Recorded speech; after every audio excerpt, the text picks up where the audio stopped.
A lot of returning favorites from the Echelon Racing League, but we're also going to be watching some big names, some newcomers here to the ERL. One of those other riders in that race field, Tom Thrall, double two-time Canadian national champion on the start sheets as well. And it's California, the Golden Gate Bridge, where they are racing today. 3 laps of this 12.1 kilometre course, 300 metres of climbing. At the moment on the descent, Pucker is attacking off the front of the pack. This is a big problem for this field. Alarm bells should be ringing when you on number 1 of the Echelon Racing League Elite Men's Field. And now we'll look to the battle behind him as Andresen tries to hold on to silver. There's the line for Pucker and the celebration, hands in the air. For winner of stop number 1. This guy, he is one of the top riders in the world, and for our elite women's race, California Golden Gate Circuit. And now on this list as well, names like Kristen Kolchinski, some of the big Americans. We've also got some strong international talent in this group as well. So as we are underway right now with Johanna Tidholm on the front group, looks like she is down to a group of 3. Well, that tells you something about the talent in this group when a top 20 in the world rider is getting dropped. Pace and sat up a little bit. I think they're quite happy for Tiffany Penner to come back onto the group. Van Holing just sitting over 6 knots per kilo. So is Melissa Aitken, Elise Gallegos and Hermansen. Tidholm is the rider being distanced with Penner and Jennifer Reel. But I think it's these 4, Brad, we are going to see go over the top together. Van Holing, Hermansen, Aitken and Gallegos. I think all 4 of them will be able to hold on to this one, but big efforts being made in this group. Look at Hermansen going up and over 7 watts per kilo, trying to respond to it, and now they'll take a breather. But Hermansen gets the jump on him inside 300 meters. Around the corner, Hermansen's got the line in sight. Congratulations to Lisa Hermansen, your winner. Well, an exciting week number 1 of the Echelon Racing League, and now we move into week number 2. After a weekend off last week, back to racing here in virtual California on MyWhoosh. Brad Soner back here with you with Emma Martin, as always, as we get ready for another exciting week of virtual racing. A very tough week here after a week off last week. Emma, we talked about some of the big talent, but we saw dominant performances in week 1, and the big question is, do those repeat this week, or do we see new champions? Well, that really is the question today, Brad, because they're going to go AWOL in Alcatraz in California today. And for me, this course is going to be so fast if they choose to race it that way. And I don't think anybody in this men's race is going to let Hayden Puckett do what he did in stage 1. Pucker wins in a dominant fashion in week number 1. He heads into this week with a 10-point lead over Bjorn Andresen. We saw Andresen and Thrall finish relatively close together last week, so it'll be an interesting battle to watch those. A little further down, Brian Duffy, the American, into 4th, and then the Italian Riccardo Panizza, who had a really good ride in week number 1, into 5th. Going to be interesting to watch Zach Nair here in 6th place. Nair is currently at the Project Echelon team camp, so he's going to be racing in person with his Project Echelon teammates. Emma, that's always nice when you got some in real life encouragement on the trainer. Oh, and I think that will really lift the race performances as well from that group of riders and racers who are in that room together, because you are buzzing and feeding off of each other's adrenaline and passion for that racing as well. So it's going to be really interesting to see what that group of riders do today. Now, interestingly, with those standings, Brad, being in that top 3, really important because you get that extra 5-point gap. So it's 10 points between those top 3, and then it starts to drop to 5 points difference between the places. So a real benefit to finishing in the top 3. We'll be watching the big names of Hayden Pucker, last week's winner, as hopefully the other riders in the field will as well. He going to have a much harder time trying to pull off what he did last week, but there will be some more names in there this week. They're going to give it a go, and so I think it's going to be much more difficult for Hayden Pucker to do what he did on week number 1, adding names like Zach Nair. These are riders that maybe made the mistake of letting him go in week 1. Not going to make the same mistake here in week 2. And you know, he got in contact with me after that, Brad, saying that he hadn't expected them to let him go and he just had to make the most of a moment. Well, it's going to be interesting to see who's making the most of a moment today. And is it going to be Neil Fryer, Bjorn Andreasen? Will he step up one today? Eric Mitchell is on the start list. So is Jonas Walton. Brian Duffy had a cracking race last time out, finishing 4th overall. Can he make that top 3? I think there's some really strong contenders on this start list. I see Caleb Clausen at the end of this list as well. Very strong young American time trialist. I think we could see some good results from Clausen. He has shown his results in the domestic American IRL racing circuit, but it'll be really interesting to see how he does on the California Alcatraz circuit, Emma. Well, going AWOL in Alcatraz today, 29.7 kilometres of racing, so it's short. 324 metres of climbing overall. The lap is 9.9 kilometres, 3 laps today of the course that's in front of you. It's rolling as they come out of the start pen, and the climb comes at 5.1 kilometres into lap 1. It's 1.6 kilometres in length with an average gradient of 4.3%. But if you take a look at that reg segment, it is stepped. 3 discrete segments on this climb today. The first one, the steepest, hits over 11%.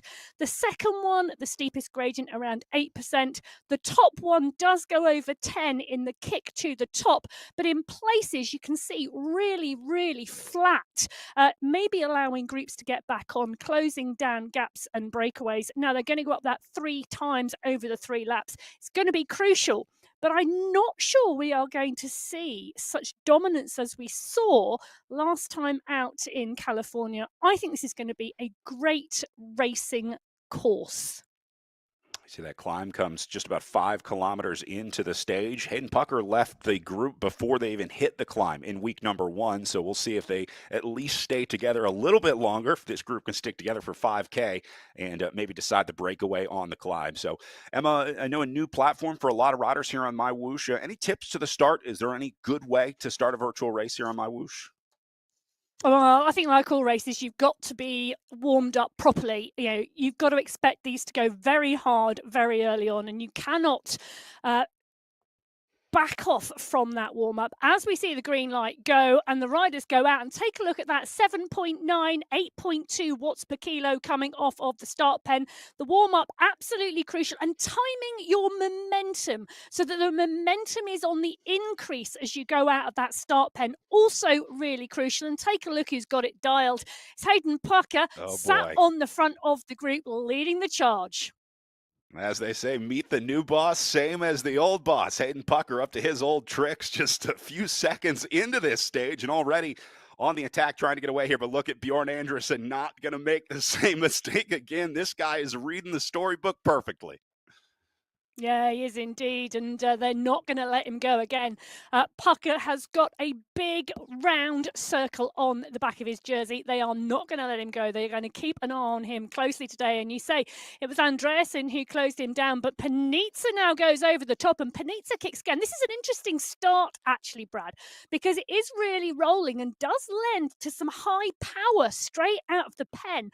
Riccardo Panizza pushing on at the moment. The Italian rider rode well last time out, finishing in 5th place overall. So Panizza, Pucker, Alex Marr now coming to the fore as well. So the riders maybe stretched slightly at the moment as we go through the rollers. They're on a descent at the moment. I think this is all going to come back together nicely. That was a brutal start. 8 watts per kilo out of the gate. That is quite the way to start your day on the bike, but looks like things are going to calm down a little bit here. I think they are kind of coming to a truce in this group and maybe realizing, all right, let's race it out on the climb as we get our look at Riccardo Panizza, one of the early aggressors here to leave the group, looking pretty calm, cool, and collected as he goes back in and sits in. Looks like they've all got a nice, right around 4 watt per kilo average sitting here And this won't last for long. There will be a few riders that decide to jump out of this group. I mean, it's not a question of if, but when the attacks start. Yeah, I think the shorter race distance will leave some of our riders twitchy today. Riccardo Panizza keen to push on again as they come into the next roller. They're not even 2K into this race at the moment, and we've seen quite a wave of difference in the power, with the riders happy to sit and the group to swell across the road on the descents and the flats. But as soon as it starts to kick and as soon as the riders can put a little power down, the group does stretch, and it has stretched again on this short rise. It's going to flatten out now, though, Brad, pretty much until we get to the base of the climb. And this may be a story of who's on the back of this group rather than what's happening at the front. We'll keep our eye on who's maintaining contact with the group. But again, just about a couple kilometers until they get to the bottom of that climb, and that's where we really think things are going to start to take off.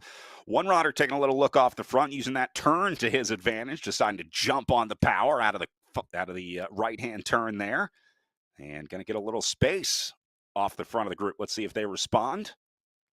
Well, if you're going over the Golden Gate Bridge, why wouldn't you want a little space?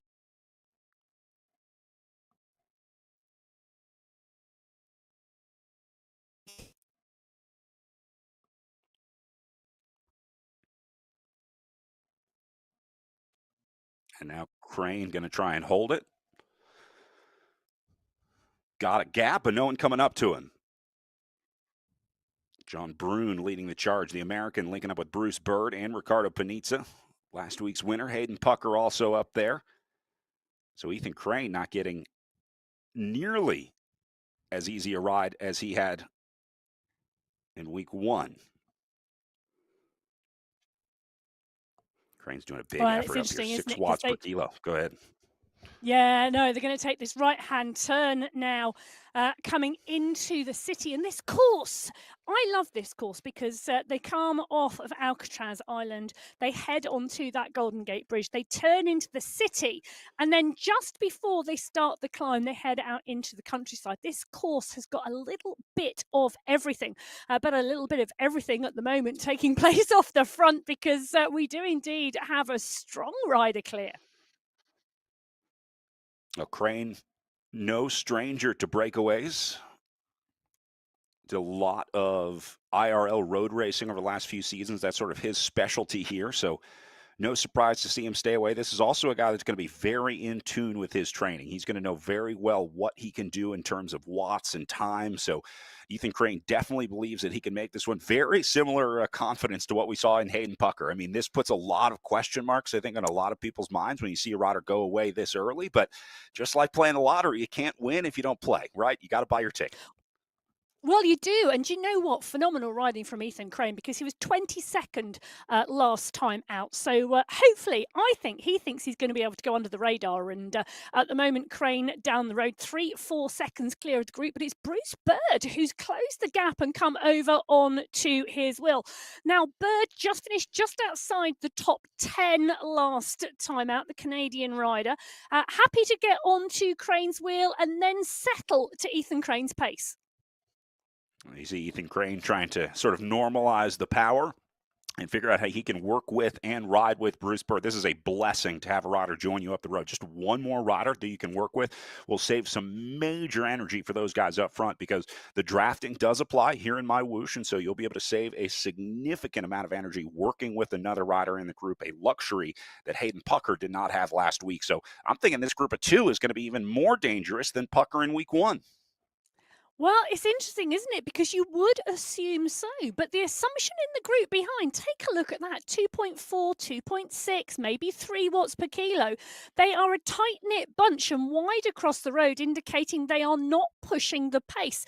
They can see the 2 breakaway riders in the distance. Well, they've just turned the corner. The group about to take the turn as well, but Walton, part and parcel of the group. Andreasen, part and parcel. McCarroll is part and parcel of this group. Hurd is in here as well. None of them, I think, looking to do anything before they come around the bend, because around the bend, they are about to hit the climb for the first time this race. I see zero urgency in this group. You're absolutely right. The two riders up front are pretty much given carte blanche here to try and ride away. This group must believe that they'll be able to get them on the endurance part of this race, but there's really not that many hard sections on this course. So there's a lot of flat riding here. This group is going to have to kind of get their act together and work together if they want to race for anything other than third. But that is easier said than done in virtual racing. So we'll see if there's a lot of finger pointing going on in this group. It's like a four-way stop in Canada. You're going to be there all day. Well, Thrall is in the mix and up and out the saddle. Interestingly, in real life, you can see him on the screen at the moment. Part and parcel of the leaders on the climb as the kick has really gone down at the front now. Bird and Crane, the two riders clear. 5 seconds at the moment, but Pucker, Panizza, Thrall and Andreas and Jonas Walton is in there as well.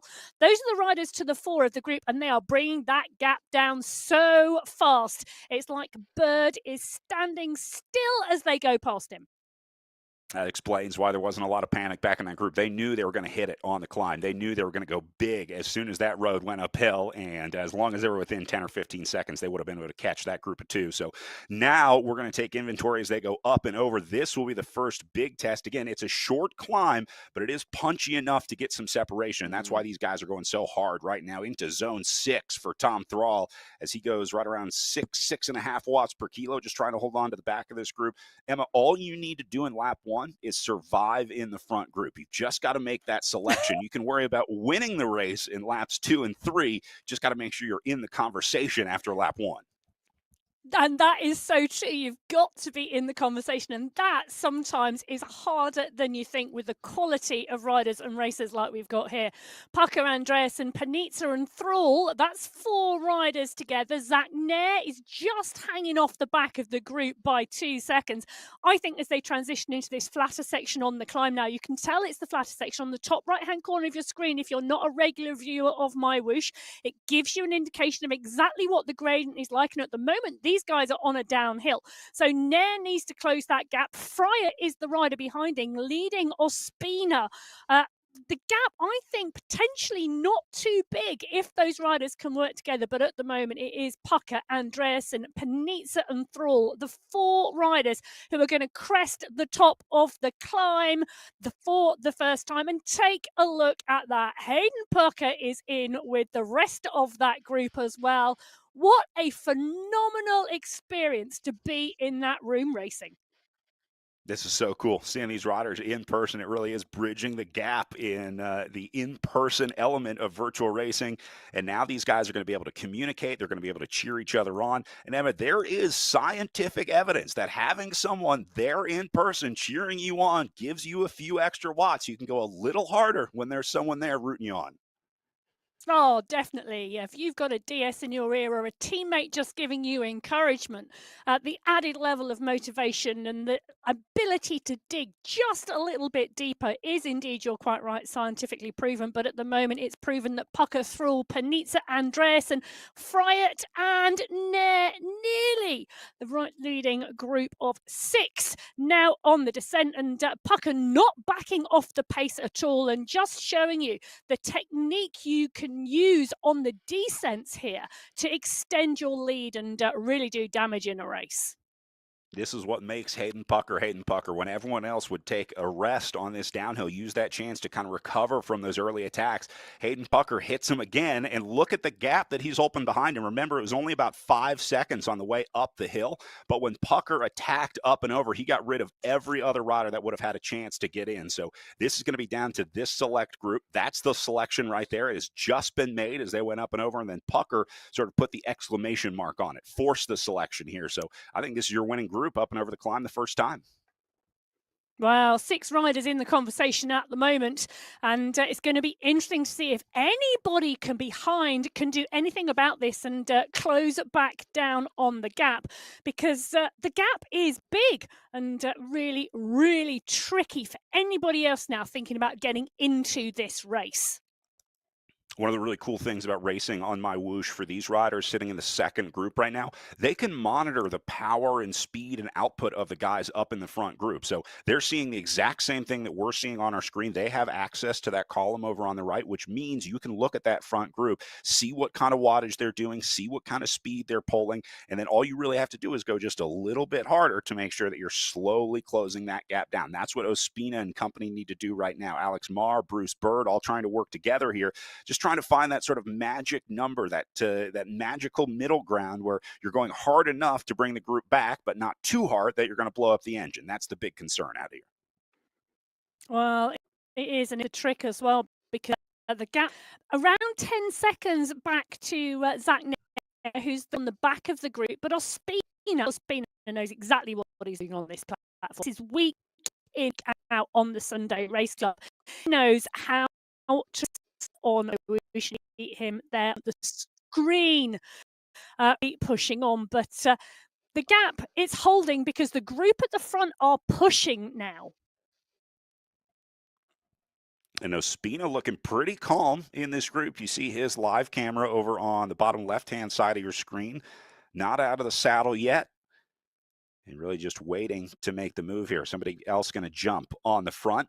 Ospina responds. It's really cool being able to watch these guys on camera and just sort of see how the characters respond with the in real life rider. Ospina had to get out of the saddle just a little bit there just to cover this gap. Again, the key, just like in real life racing, is make sure you maintain contact because, Emma, once you go outside of that draft, it's very hard to get back into the group. So Ospina has to maintain contact with this group. Is indeed, and he does as they come back across the bridge for the second time this lap.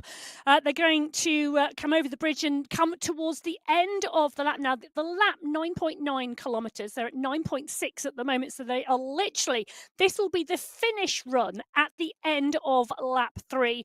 That's the chase group. This is the leading group, and take a look at this. Fryer, Pucker, Panizza, Thrall, Nair are in the group. Hurd and Marr, the gap at 14 seconds. So they're continuing to chase behind, but they're not closing it down. You can see the power. Hurd and Marr doing right around 3.5, 4 watts per kilo. These guys up in the front are doing 4.5. So it may just be a case of not enough fuel in the engine back in the chase group. As we get our look at Neil Fry, it looks like he's racing outside today, trying to stay cool. See a lot of riders that's one way moving to their do pain it. caves outside. Yeah. So Fryer in the pack, and he's actually on the front of the group at the moment, setting the pace here.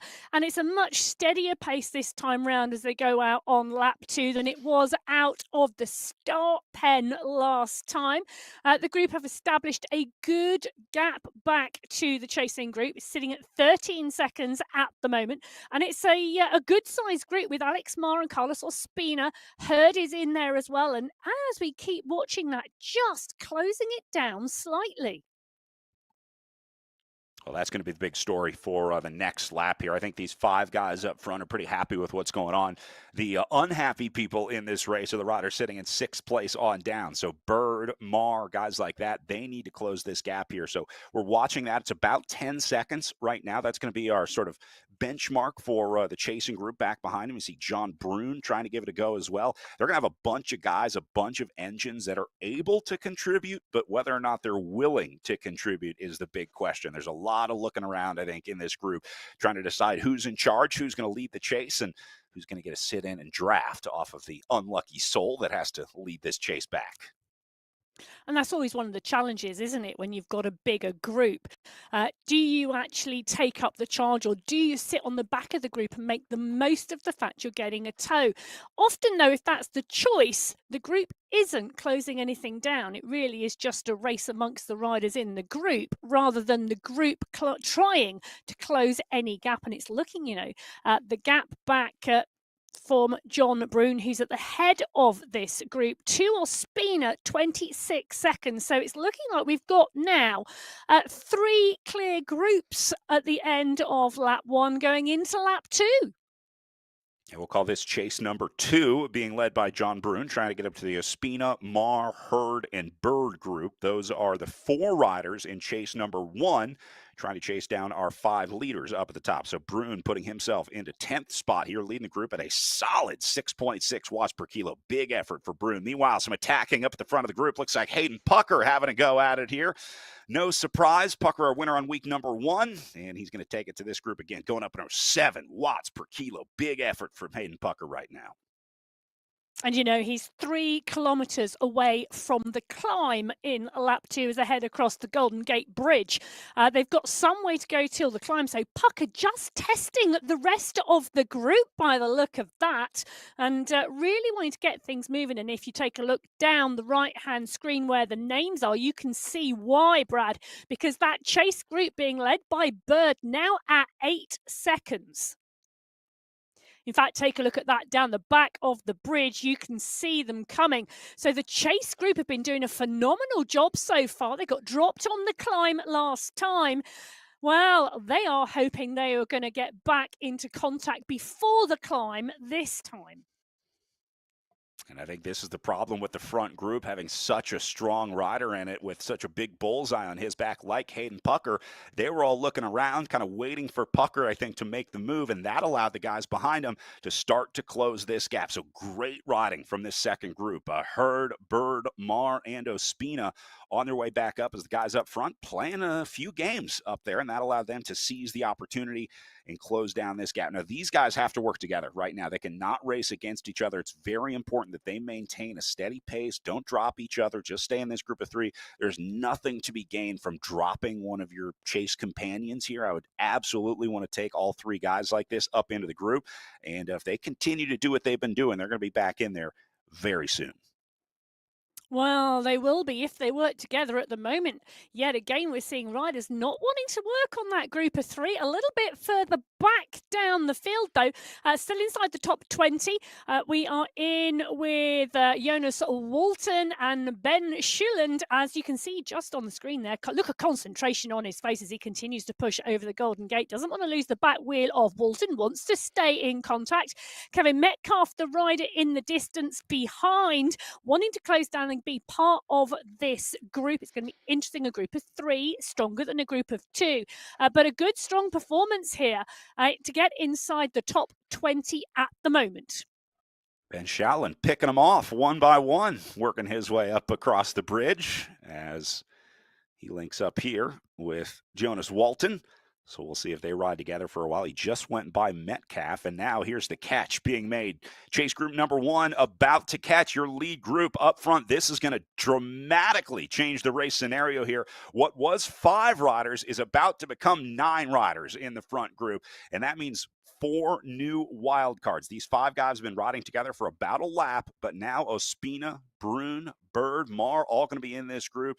Emma, this dramatically changes the race situation, but what do you do if you're one of those first 5 riders, or if you're one of those 4 that just joined on? How is the strategy different for the 2 groups that just came together? Well, I can imagine those riders who have just got onto the back of the leading group are going to want to take as much of a breath and as much of recovery as possible in the next 900 metres, because that's how long they've got until the climb comes round again. They know that the riders who went away, who they caught, are stronger on that climb, and they're going to want to see what they can do in terms of recovery to try and match their effort this time. They know the length of the climb. They know those 3 steps this time. This is a repeat of lap 1. They'll have a little more strategy, perhaps. They'll have thought a little bit more about how they're going to play this. But are they going to play it any different? And are they going to take it to that leading group? Or are we going to see the likes of Panizza and Fryer and Pucker push away again as they come into the climb? And take a look at that on the top right-hand corner. It is coming very, very quickly. They're going to let up on the power here into zone 1. Just a little rest before the bottom of the climb.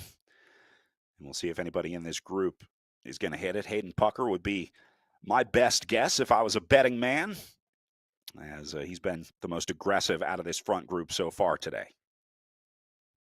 Looks like Ospina still struggling to get on here. I see him about 7 seconds back on the right-hand column here. He was in that chase group. It looks like he just barely missed making contact. So now, he's stuck in no man's land because he's got John Brune 10 seconds behind him. Ospina's got to get up to this group. And, man, it's going to be really tough on the climb because these guys are going to hit it. Ospina's going to be in some real trouble here. Well, Zach Nair and Hayden Pucker both out of the saddle at the moment. You can see them on that long line of riders in the room on the bottom left-hand corner of the screen. They are on the climb at the moment and the attack is on. They are all being well matched for power at the moment, but Carlos Ospina was not going to make contact with these riders. So it's 8 riders in the leading group. But it is indeed some of those riders who made contact who are pushing on at the moment. But Thomas Thrall is in there as we start to see one of the riders is Zach Nair, who's getting dropped slightly from the back. A big push from Nair to close that back down and get onto that group as the push continues to come on the front. Look at the power being done up at the front. 7.5, 8 watts per kilo. These are major efforts, and efforts that you can only make a few times in a virtual race like this. And I think they've reserved maybe 3 efforts for the 3 times up this climb because they're hitting this one hard in the front group. The more amazing thing, they haven't been able to drop anyone. All of these guys are up for the challenge here to try and do this massive effort up and over. You see Tom Thrall back out of the saddle, crushing those bars underneath him, trying to get every watt he can out of each pedal stroke here. That's what you've got to do when seconds and watts matter in a virtual race like this. Tom Thrall looking for every advantage he can get. Well, and they know they've got 3 digs, 3 core efforts on this climb. It's not one long continuous climb. It's a dig, respite, dig for the final time. And Panizza, Pucker, Thrall, Hurd, Fryatt, all in the mix. Zach Nair is the rider and Alex Marr, who are just being distanced off the back. But 5 riders still in this leading group and still pushing strongly. It's really amazing to see the type of riders that are making it into this front group. A lot of explosive power in this group. There are a lot of riders on this start list that had very good, long, sustained power efforts, like individual time trial experts. But that doesn't really apply in virtual racing. The way that we're seeing this course raced here on MyWhoosh, it's really who's got the explosive power, who's able to do that interval training and respond to these moves, because it's really these pockets of action. Then you have to maintain the group in between. But if you can't survive those initial selections like that first one being made, the power's not going to matter. And so we're really seeing the explosive riders benefit here in week number 2. Yeah, and that 2-minute power, absolutely crucial. And not just your 2-minute power, but how often you can repeat it and how quickly you can recover and how fast and hard you can go again. So that is absolutely crucial. And it's Pucker who digs. You know, they're at the top of the climb and it's a big group. There are 6 riders still in contention. We had 8 riders going into the bottom, 6 riders coming out at the top. And Hayden Pucker doing what he did last time and attacking over the top of the climb. Now, this lifts his momentum. It lifts his pace quickly on to the descent because it's a fairly flat transition from the top to the descent, and you really want to get your kilometers per hour as high as possible before you take any rest. Well, Hayden Pucker really has not changed his strategy from week 1, even being the favorite coming into this, knowing that everyone watched him right away from the group in week 1. He is staying aggressive. He's staying on the front. He continues to take the battle to this group. So Pucker knows exactly how he wants to win these races, and he's just going to try and repeat that script every week. He's going to go to the front, be the aggressor, put everyone else on notice. It worked in week number 1, and it's working again in week number 2 as Pucker is once again breaking up this front group that got a little too big for his comfort. Well, Fryatt is working as well. I've just seen 10 watts per kilo coming out of Neil Fryatt, trying to close the gap down and trying to go from 4th back onto the leading 3. You can see him on the screen. You can see the work. You can see the effort going in. He's got company because Panizza and Nair are making the most of the effort Fryatt is placing on those pedals at the moment as he tries to close that leading group of 3 down. Currently the gap, 2 seconds. Good news for him. Guys letting up the road.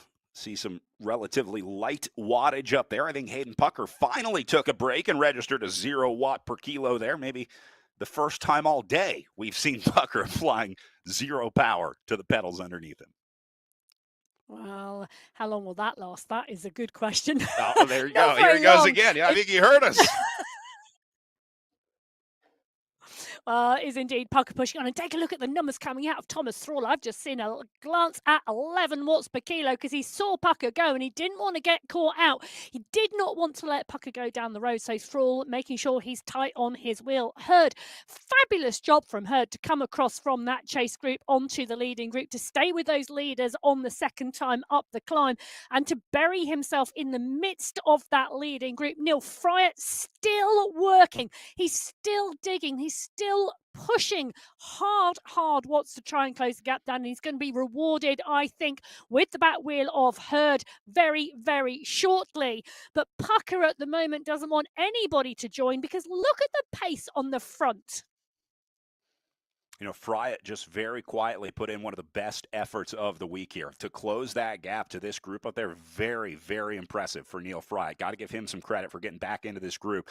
As Hayden Pucker continues to step on the gas, Fryatt, against all odds, decides to try and go across this gap because he knows they're not slowing down anytime soon. So I'll be watching Neil Fryatt very closely here. You also see that he's not going too deep. A lot of riders here would just sort of go, put the pedal to the metal here to close that last little bit. But Fryatt is very aware that that may be too much for his legs. And so he's just trying to ease his way into the group. It is a fine art, Emma, of understanding your body, managing the effort, trying to make sure that you go hard enough to get in, but not too hard that you blow yourself up. Well, that's it, isn't it? Because you're still racing for position. And Neil Fryatt in 4th overall at the moment. And he doesn't want to lose that place because the series is important. So there really is that fine line and challenge, Brad, between wanting to close the top 3 down and be right in the mix for the podium, but also not losing the overall place in the series, because consistency in the series is going to count. Interesting to see Panizza and Nair over on the right-hand side of your screen here. They're linking up, and we're staying together for a little bit. Looks like Panizza starting to leave Nair behind a little bit here, but those will be the 2 riders trying to chase down Neil Fryatt in the battle for 5th place. So this one is really breaking up. A group of what was 9 became 8, became 6, and now they're all over the place out there on the road. Yeah, and I think what we're going to see now is Panizza and Nair join Fryatt, because I don't think Fryatt is going to make it onto the leading group of 3. He has worked so hard and tried with huge efforts of over 10 watts per kilo, but that sprinting effort has not closed the gap down because those leading 3 have had their eye on the behind as well as in front, and they've ensured he's not been able to get onto that wheel. I say this all the time, but the fate of the chasing rider is really in the hands of the leaders. It's up to them how hard they go, because we know Fryatt had the power to get there. It was really a matter of how fast that front group was going. If they were to come to a truce and kind of sit back a little bit, Fryatt would already be in that group. But his problem is that Hayden Pucker continues to put pressure on this front group. And just when it looked like Fryatt was about to get in, Pucker would go again, and then that would lead the group away. So now you're seeing Pucker back on the attack. He's got some space in this front group now starting to break apart. And we're watching Zach Nair and Ricardo Panizza with Neil Fryatt in their crosshairs. And then you can just barely see Tom Thrall up the road, about 20 seconds away from Zach Nair right here. That's a big ask with not a lot of racing remaining into the last lap here, Emma. Yeah, I think we have our leading group now, our leading group of 3, and a chase group of 3 as well. But I'm not sure there's going to be a lot of chasing that is going to achieve a catch. I think we are probably seeing the fact that those 3 riders up the road are indeed staying up the road. But there's some great and really interesting racing going on back down the field. So Fryatt, Panizza and Nair now all together. Bird, Andreasen, Marr, another group of 3 all together. So there's a lot of smaller races within races going on here. And I can see a little bit further back, Ospina is also leading a group. Well, now I think everyone's starting to find their group, come together, and figure out how they're going to race this last lap of the Alcatraz circuit here. As we go back up to the front of the left side of your screen, Thrall, Hurd, and Pucker, your 3 remaining. Fryatt down to 20 seconds back. Remember, he was within 7 or 8 seconds at one point. He could smell the sweat coming off of those guys up ahead of him, but now he is going to have to link up with Panizza and company to try to slowly but surely bring this one back. The good news is it looks like these guys on the bridge, as they have normally been, are kind of hitting a rest, if you will. But 3, 2, 1, I'll bet you Hayden Pucker attacks within the next 10 seconds here. Do you know, I was just sat here thinking, I wonder if I should push Brad for a thought about how this might play out, but I didn't need to. You've already done it. I mean, I think Hayden Pucker has played his cards so many times at this point that the playbook is wide open, right? The problem is you can't stop it. It's a play that has no defense against it, and Pucker knows it. So he knows he's got the power. I think he just keeps doing exactly what he did in week number 1. He's going to challenge these guys to a fitness competition and just see who's got the biggest FTP, who can put out the most watts over the most time and survive to the line here. So Hayden Pucker is just waiting to attack Thrall and Hurd right here. I think he's going to go Well, again. No question in my mind. Oh, I'm looking forward to seeing what Tom Thrall can do about it, because he looked like he had intention when we peeked into his pain cave earlier on. Hurd as well. He's a rider with intention today, because he was part and parcel of that chase group. He's then stayed with the leaders and has formed a part and parcel of this leading group on the second lap going into the third. The leading 3 are at 23 kilometres. The climb comes this time round for the final time at 24.9 kilometres. I think we may see them settle for the next K before we see the fireworks light. This is awesome watching the 4 box here. It's like 4 different bike races happening at once, because these groups are all going to have their own dynamics and politics and racing that goes on. So we'll have 4 separate finishes today, and they're all going to be exciting to watch how these guys sort it out. So the Pucker group, the Panizza group, the Bird group, and the Coyote group back in the 4th, we'll call it chase number 3, 4th group on the road, back up to the leaders. Thrall, Pucker, and Hurd trying to figure out these last few kilometers here, and it's only a matter of time before someone jumps. These guys will not go to the line together in a straight-up drag race. I think somebody in this group has to gamble. Well, I love the fact that Hurd has been on the back of this group the whole time. Every single time we go into this front group of 3, Hurd is always on the back. He's on the back, he's just watching the moves, and he's doing the least amount of work. He's conserving his energy. Though I say that, Thomas Thrall at the moment, you can see his heart rate dropping dramatically. So is Pucker's. On the screen, Zach Nair next to Hayden Pucker. Well, you've got your coach in your ear as well, haven't you? What a setup. One of the unique parts. Yeah, how awesome is that? We talked about the in real life element. Well, I'm sure it adds a few more watts when it's your actual coach riding next to you. Nair is one of those unique riders that races at the highest level, but is also the coach to a lot of riders that race at this high level. I know you saw him at the World Championships this year, not only as a participant, but also sort of as team support. He's very in tune with the intricacies of virtual racing, but also the training that goes with it. He's very into the coaching element of it, getting these riders tuned in to be the best virtual racers that they can, or the best climbers, or the best sprinters, the best time trialists, depending what each individual rider's goals and season look like. But he is very clearly training up Hayden Pucker very well here for the Project Echelon squad. Oh, I tell you, that duo together is a cycling relationship made of gold, because Pucker has responded to Nair's coaching phenomenally well, and both of them benefiting. As you see, side by side, they're riding together on the screen. Zach Nair currently sat in 6th place, part and parcel of the chase group of 3. Hayden Pucker, well, he's in the lead group of 3. We've had them both on our screens in real life in that, there they are. Talk of the devil, they're back on our screens. Nair and Pucker side by side in group 1, in group 2, both of them now coming into the final climb on the Alcatraz course here in California. This is stage 2 of the Echelon Racing League. Hayden Pucker took the win in stage 1. Will he do it again in stage 2? What can Thomas Thrall do? What can Hurd do?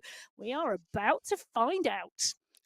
Very unique and rare scenario happening in the front group here, where these guys go under 3 watts per kilo, but it didn't last long. It was just a brief segment there where they were taking it very easy, but now they're going to go at it again. Hayden Pucker going to go up to 9.5 watts per kilo. He's had enough of that resting. This is going to be it for Hayden Pucker. This is the move that he's been saving up for. When he goes big, and I think Hayden Pucker is going to try and roll this one all the way to the line. He's going, but he's being followed. Thrall still in contact. Hurd is there as well. Pucker just cannot get rid of these guys. Well, this climbing, this three-step climb really does help the other riders. If you don't have a good 5, 10, 15-minute power and you much more aligned to those 2-minute efforts, this climb it suits. And we were talking about that earlier on, about the fact that that high-end sprint power being matched by the climbing power. But Pucker goes again. He's digging now as the road gets flatter. Thrall might have thought he wanted to take a breath, but Pucker's not going to let him. If you want to come with me, you've got to do the work. And Thomas Thrall is responding here. He's coming back up onto Hayden Pucker's wheel. I think Hurd may well now be out of this. The gap is 2 seconds, but Thrall is constantly rubbing tyres with Pucker, reminding him that he is still here. You see Project Echelon team director and director of the Echelon Racing League, Eric Hill, tuning in to the in-real-life racing of Hayden Pucker and Zach Nair down the bottom left. So now you got the boss watching over your shoulder. They've got to come up with a result here for Pucker. He has gotten rid of Jurd Hurd here, and now Pucker and Thrall, the two riders remaining in this front group, down to about 3 kilometers of racing to go. Can Pucker do it again? Does he have another one in his tank to try and get rid of Tom Thrall, or has Thrall found Pucker's kryptonite here in week 2? Well, they have the last step of the climb to go. Then they have the descent and the run back across the bridge to the finish. It's a 2-rider race at the moment. Thomas Thrall leading Hayden Pucker. Yes, I did just say Thomas Thrall leading Hayden Pucker. He's not just happy to let him know he's there. He's showing him his rear wheel as well. But Pucker's dug again, so Pucker goes again. Thrall's got to respond. Thrall is responding. How much has Pucker got? How much has Tom Thrall got? At the moment, they are so closely matched on this course. They've got a run to the finish line at 29.7 kilometers. It's going to be a phenomenal 3K. And here goes Thrall again. He's going to get to the front. Thrall knows, just like a school bully, right? You've got to stand up to him. That's the only way that you're going to stop them from doing what they keep doing over and over. And Tom Thrall is now going to take it to Hayden Pucker here and say, you know what? I can do this too. Let's go. So Thrall on the attack now. He gets to the front of Pucker. And this puts Pucker on the back foot, which is an unfamiliar situation for him in the Echelon Racing League. We've only seen Pucker in a dominant solo performance off the front. So now he's got to try and change his strategy here a little bit because he's got this pesky Canadian on his wheel. Well, the pesky Canadian is indeed the 2-time Canadian national champion, going up against Hayden Pucker, 4th in those USA Nationals in 2024, 5th in the World Championships in October this year. Thomas Thrall finishing 12th that time. But I think Thrall is deciding that today might be the day he takes Hayden Pucker out of the equation, because Thomas Thrall is heading down the climb and running towards the finish. Pucker putting in a massive effort now to come back. Pucker staying on at 8.5 watts per kilo on the way down. Thrall is only doing 4.5, so that should be enough to close the gap for Pucker. Now Thrall gets out of the saddle a little bit, but I think this is going to be no problem for Hayden Pucker to shut it down. What Thrall has to worry about here is that Pucker goes right by him. If you make a catch with this much momentum, that's a very, very dangerous situation for Tom Thrall here, and I think that's what Hayden Pucker may try and do here. He's going to let go. Yeah, I think that was Pucker's plan, but Thrall had that in his rearview mirror and he picked up the pace, and he didn't just pick it up slowly, he really kicked hard. Pucker, realizing that tactic isn't going to work, so comes back off the pace. This is going to be a game of cat and mouse now, and it's, well, who wins? No, 2K left to go. You've got to decide, are you a better sprinter or are you a better 2-minute effort rider, I guess, is the $1 million question out here. The problem is both of these guys are good at both of those things. They're both very good finishers. They can both do this long, sustained effort for, let's call it 2.5 kilometers of racing to go here. So I think if you were going to call up Las Vegas right now, they'd put this one right at 50-50. Well, I'll tell you what, maybe 50-50, and that's whether Hurd gets caught for 3rd place, because Fryatt, Panizza and Nair are indeed pushing on and bringing down that gap. We could see one of the chase group rounding out the top 3 today if they bring that gap back. So, as we said all the way through here, multiple races within this race going on, and there are battles all over, and it really does tell you the race is not over until you are over that line. Really important. One of those things that I know a lot of coaches tell their young riders. Hurd going to take it down to 14 seconds back into third spot. So he is right in the middle of the leaders and, well, I guess what we'll call chase 2 if Hurd is chase 1. So really stuck in a tough spot with no one to ride with. That's going to be a great race to monitor. Meanwhile, 2 leaders on the left-hand side of your screen still together, stuck together as they make their way inside the last kilometer of racing here, Emma.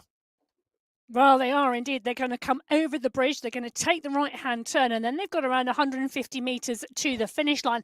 Now, both of them will know they've done 2 laps so far and recce'd this course. They know exactly the timing they are going to want to hit. And at the moment, Pucker sat on Thrall's wheel, and Thrall just backing off the pace a little bit there, trying to monitor and manage Pucker. But Pucker's pushing. Pucker's gone at 12 watts per kilo, 14 watts per kilo, nearly from Hayden Pucker as he comes around the corner. Thomas Thrall kicks nearly 16 watts per kilo from Thomas Thrall. Can he do enough? Can he run onto the back of Pucker? Can Pucker hold this pace around the corner? Thrall is coming. Thrall goes over the top of Pucker. I think Thrall got that. That was a phenomenal finish. Thomas Thrall beats Hayden Pucker by 0.8 of a second. Comes from second position in the last 50 meters to make the pass, and Thrall gets the win. Here's your race for what will be 4th place on down. Panizza, Fryatt, and Hurd already in. And then Zach Nair on his way in as well, trying to lock in 6th place on the day. Bjorn Andresen a little further back. He was 2nd place last week and have to settle for a top 10 this week as he'll come in 7th with, looks like, Alex Marr waiting behind him. Boy, these small groups back here really blew up. We were looking at riders that were really riding together, but inside these last kilometers, as we were watching that exciting finish, these groups of 3 or 4 have had some major separation in the group because for a long time, Andresen, Marr, Bird, Ospina, these guys were all riding together. But as we make it into the finish here, this one has fallen apart at the seams. And I think, as you quite rightly said, Brad, earlier on in the show, the final lap really was going to be instrumental in the finish to this race. And I think that's what we are clearly seeing in these groups being split. So Bruce Bird is going to be the next rider over the line. Bird is going to come through in what is going to be 9th position today. Ospina, Keket, Brune, all in the mix. And you know, it's a big group who are going to come in next. Looking at our results up in the top left corner, again, got to give some credit to Neil Fryatt. Had a great ride out there today. We talked about his effort while he was really in a tough spot all day because he was just solo for a long time, but never gave up, stayed on the power, and it paid off, held on to a 5th place. Carlos Ospina also having a great day today. He's been fighting in these groups, and now at 14 watts per kilo, he's trying to hold on to 7th spot. And he goes underneath that UCI banner to take the win at the front of the group. And the riders in that group coming thick and fast behind Valensky. Kevin Valensky is the rider who's going to come through underneath the banner next. And I think that's 14th place.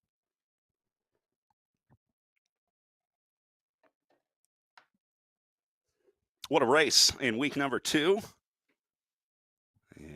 Well, it was indeed, and some phenomenal performances. And Thomas Thrall to go through past Hayden Pucker and to take the win in the sprint. He just got the timing and the kick to perfection.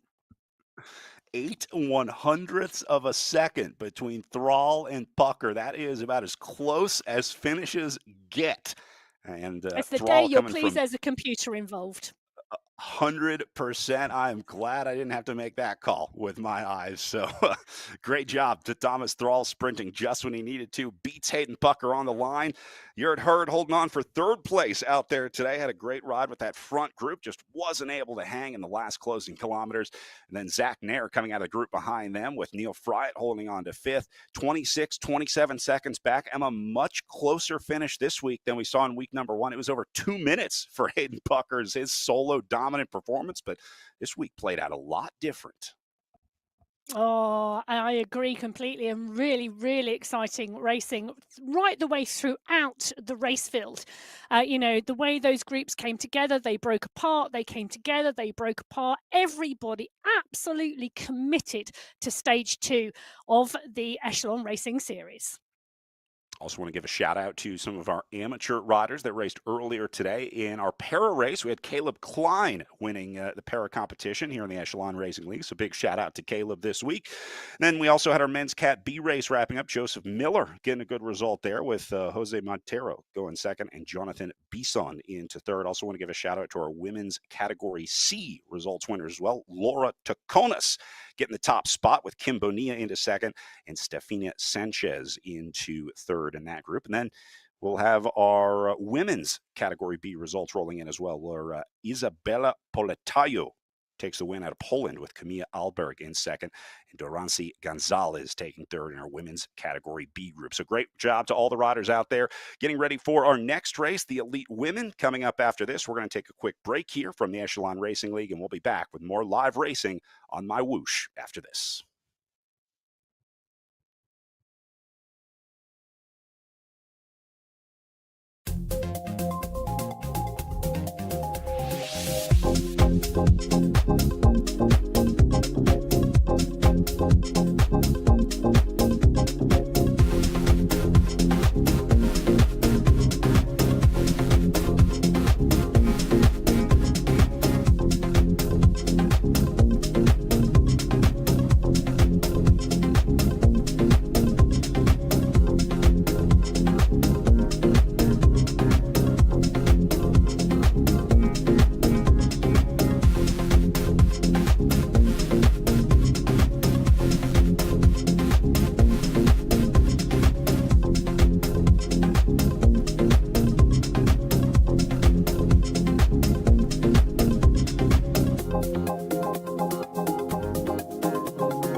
Week number 2 of the Echelon Racing League as we move to our elite women's race. Last one of the day as we are being joined once again by Emma Martin after wrapping up an exciting elite men's race, which came down to a straight-up drag race photo finish on the line. We saw some big changes in how the race played out from week number 1, and now we look to see if the same holds true in our elite women's race. The elite men certainly shook things up, Emma, but got to think the elite women are in for more of the same. We saw a sprint in the elite women's race 1 last time out. We've just seen a sprint in the elite men's race 2. I can't wait to see what tactics we have at play today from our women. The point standings from stage 1, it was Lisa Hermansen who took that sprint win from Liz Van Hooling.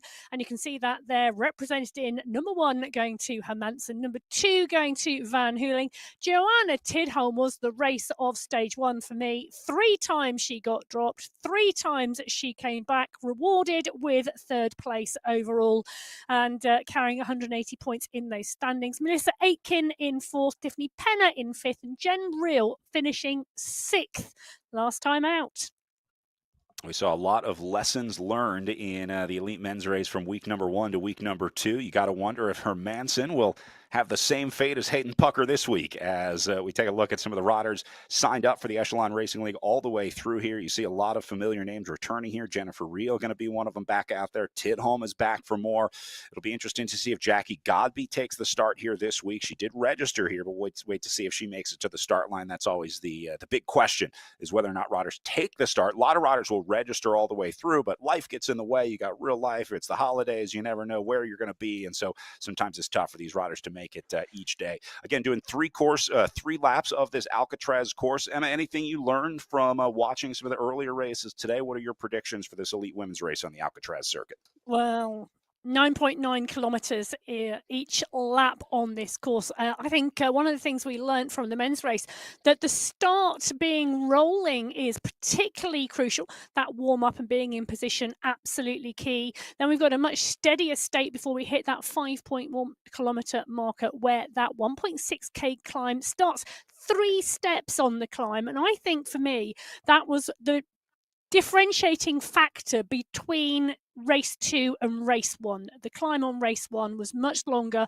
much more steady state. This one, 3 discrete steps, and you can see them really clearly there highlighted in red. 1.6k, an average gradient of 4.3. It does go over 11% on the first kicker, but there is respite on the climb before you have to kick again. And we're down in the start pen with Stephanie Sidlick at the moment, Kristen Kolczynski, Elise Gallegos, Roberta Bassoni, all on the line as the lights go green. And away goes the elite women's race. Joanna Tidholm, familiar name from week number 1, straight to the front of the group here. She's going to set tempo early on. Lisa Hermansen not far behind, staying near the front here, just keeping an eye on things. I did see some new names, including the American Kristen Kolczynski up into 2nd spot here. That will be a big addition to this field. I think Kolczynski going to be a game changer in the dynamics of this group. Well, she is such a strong climber, and I think that's going to be the foretell for her race today. And the question is, what is she going to do on that climb? Is she going to kick on lap 1 and try and establish a gap and go clear? Is she going to hold the power and just watch the racing? It's going to be really, really interesting. And Stephanie Sidlick has been riding strongly recently as well. Never one to be discounted. Stephanie Sidlick, a picture of consistency across multiple years of virtual racing. I think she's been with the Echelon Racing League since season number 1, so a very familiar name to us here at the ERL out of Pittsburgh, Pennsylvania. As we take a look at Melissa Aitken in the bottom right of your screen, another strong American who's found her way into this elite group and very clearly looking to stay at the front. You see how she's out of the saddle on notice early on here. This one's a little calmer early on than we saw in the elite men, but once Tidholm and Hermansen get to the front here, that's going to lift the tempo. You already see the numbers going up from 3 to 4, 4 to 5. They're going to start to lift this average watt per kilo to stay in this group as names like Tidholm get their way up to the front here. Well, I think last week we saw Aitken go with that pace on the climb, didn't we? She was part and parcel of that leading group. And one of the things I thought when we were watching the women's racing last time was that there's such they were such a well-matched group on stage one. It's going to be interesting to see what happens on stage two now.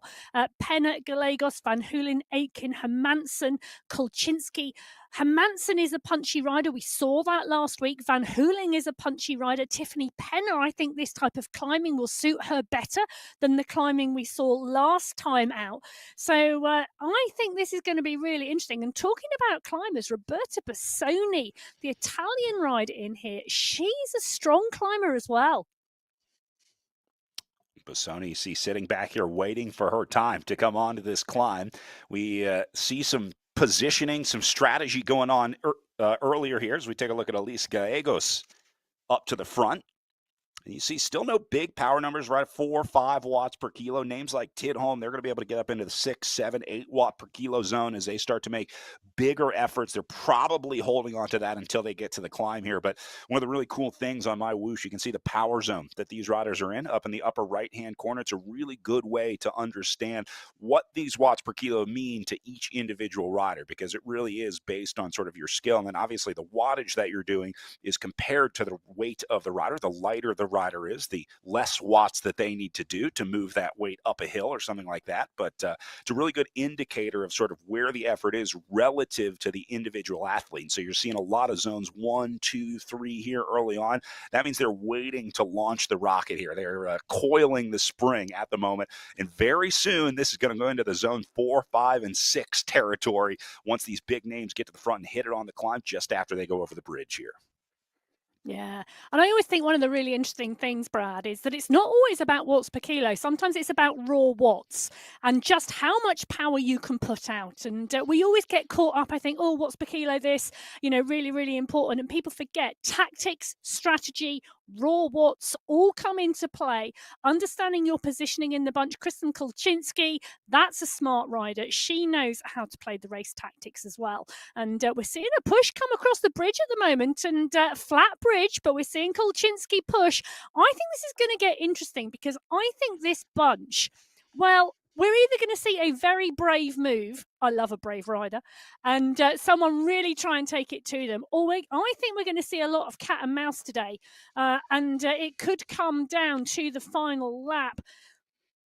It'll be really, really interesting to see a number of riders actually try and ride away from this group. It's going to be, I think, potentially a great women's race.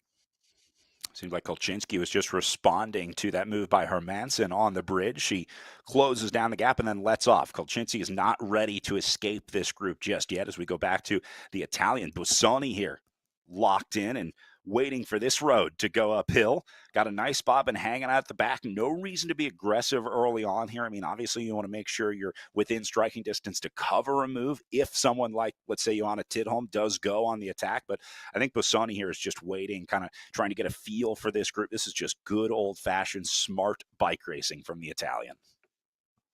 Oh, isn't it? But I have to say, I bet a number of these women learnt the power of Tidholm last time out, and the fact that no one is going to think she can't get back on if she's dropped, because she just showed how consummate she is in terms of holding her head and closing the gap down and using the strengths that she knows she has to the best of her ability to put her in the best position in the race and not panicking.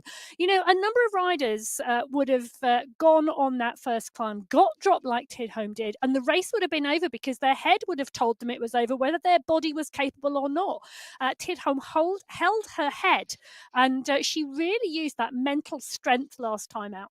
The rest of the riders know she has that ability now, and she will really be on the radar, and they'll know if they want to drop the rest of the group, they're going to have to get a big enough gap so that they don't come back.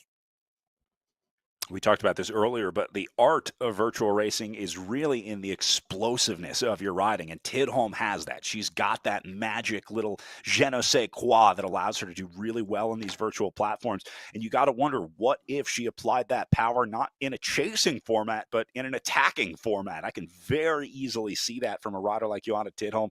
It was same thing from Lisa Hermansen. They're aggressive riders. They're not afraid to put themselves on the line, but they've got that explosive power, and if Tidholm has a chance to show that off on the front of the bike race, that could be a race-winning move. Wow. It is going to be interesting. They're at 4.2 kilometres at the moment. That climb, you can see on the top right-hand corner of your screen, the gradient is coming towards the riders. The ridings at the moment are the yellow line on the screen. You can see the gradient coming. It's coming at 5.1 kilometres into the race. They're going to take the right-hand turn. They're going to come out of the city and into the countryside. It's really interesting, isn't it? I'm looking forward to seeing what Kristen Kolczynski can do here. The current US national champion, she's in here. Tiffany Penner in here as well from Canada. And I'm just thinking, have we got any other? I'm not sure. I don't think we've got any other riders, any other Canadian riders in the mix at the moment, but a large number of them from the USA. Kolczynski, obviously taking the win in 2024. Nationals Van Hooling second. So they'll be lining themselves up for that USA National Champs in February. And of course, this part and parcel of those qualifying races. These riders know each other very well. They obviously know the strengths and weaknesses of each. At this point, we're starting to really learn a lot about the virtual racing style of a lot of these riders. Being able to have that in-person World Championship earlier this year was a game changer to be able to really see the riders in person and kind of see how they race. And it really just helped us kind of understand what those what's behind the avatars on screen. So it was really, really cool to see the World Championships on MyWhoosh. I know I had a chance to learn a lot about a lot of these riders that I've been watching race virtually for years, but to see them all in person for the first time was super cool. Well, I think they thought it was super cool as well, Brad. I've never sat in a coffee shop for so long and heard riders come up and go, I've been texting you for 3.5 years. It's wonderful to meet you in person. But at the moment, it's Melissa Aitken who's doing the work on the front here. Van Hooling covering the move with Gallegos and Kolczynski. This is the first time up the climb. The first step is the steepest. It kicks to over 11% here before it flattens out. Aitken, Van Hooling, Hermansen and Kolczynski. Gallegos moving through the pack, but it's looking like it's not splitting potentially as much as we thought it might. I love looking at the leaderboard over on the right-hand side. Red lights going off everywhere. It looks like a 30-year-old beater car. The dashboard is lit up like a Christmas tree here on MyWhoosh as everyone goes into the zone 6 here, full on power, trying to cover these moves by Van Houweling and Kolczynski up at the front. All you've got to do is survive this group, but the problem is you got to survive up and over the climb because Kolczynski and Van Houweling are experienced riders. They're going to ride all the way through this climb, and so they're going to turn this relatively short climb into a longer effort, and now Kolczynski is in charge of this group. Hermansen might be on the back foot a little bit. She's got to respond to this one. Busoni has a gap open up in front of her. Aitken also falling victim to this pace being set at the front. So already Kolczynski putting her mark on this race in week 2 of the Echelon Racing League. And look at Liz Van Houweling putting everything she's got into trying to follow this one. Locked in laser focus for Van Houweling, holding on to Kolczynski here. Oh, that wheel. She's not going to let it go, is she? So Kolczynski and Van Houweling. Gallegos closes down on them as well. Hermansen is there. The gap now after the top 4. 5 seconds back to Penner, Busoni and Aitken. They are all still together. Sidlick as well. But these 4 now pushing away. They've got one more step of this climb to do. It's a steep little kicker now till they get to the top, but it's very, very short. They're about 150 metres from the top of the climb. Kolczynski pushes again, but it's not a concerted effort, I don't think, Brad. Very easily matched by the others. This is one of the situations where it's very easy to armchair coach these riders, right? From this side of the computer screen, it looks like just make up the 5 seconds. It's not that hard to get up to the front group. It looks so easy on screen, but you can be sure that riders like Roberta Busoni are well aware of what they need to do. These are the best in the world doing everything they can to bring this front group back, and they are still struggling to do it. Tiffany Penner going to head out on her own. So Penner now trying to close a about 6-second gap up to the 4 leaders right here, and it looks oh so close, and Penner can taste it, but man, this is one of the hardest things to do in virtual racing is close these last few meters up to the group. Well, she's going to want to close that gap down and get back into that leading group of 4. Penner finished fifth last time out. She's going to want to try and go better than that today, but to go better than fifth, she's got to get into that leading group. She's bringing the gap down, Brad. It's down to 3 seconds now, and it's the group ahead wide across the road, indicating a bit of pace coming off, but Gallegos has noticed. Take a look at that. The pickup from Elise Gallegos, not wanting Penna back in the group. Gallegos, I think, happy with the fact that it's 4. Penna not happy with the fact she's not on those wheels yet. And Gallegos is going to force more riders into the red zone here. You see that starting to light up on the right-hand side of the screen as Gallegos trying to get rid of these 3 companions. Chaser still behind him. Down to 4 seconds for Penner here.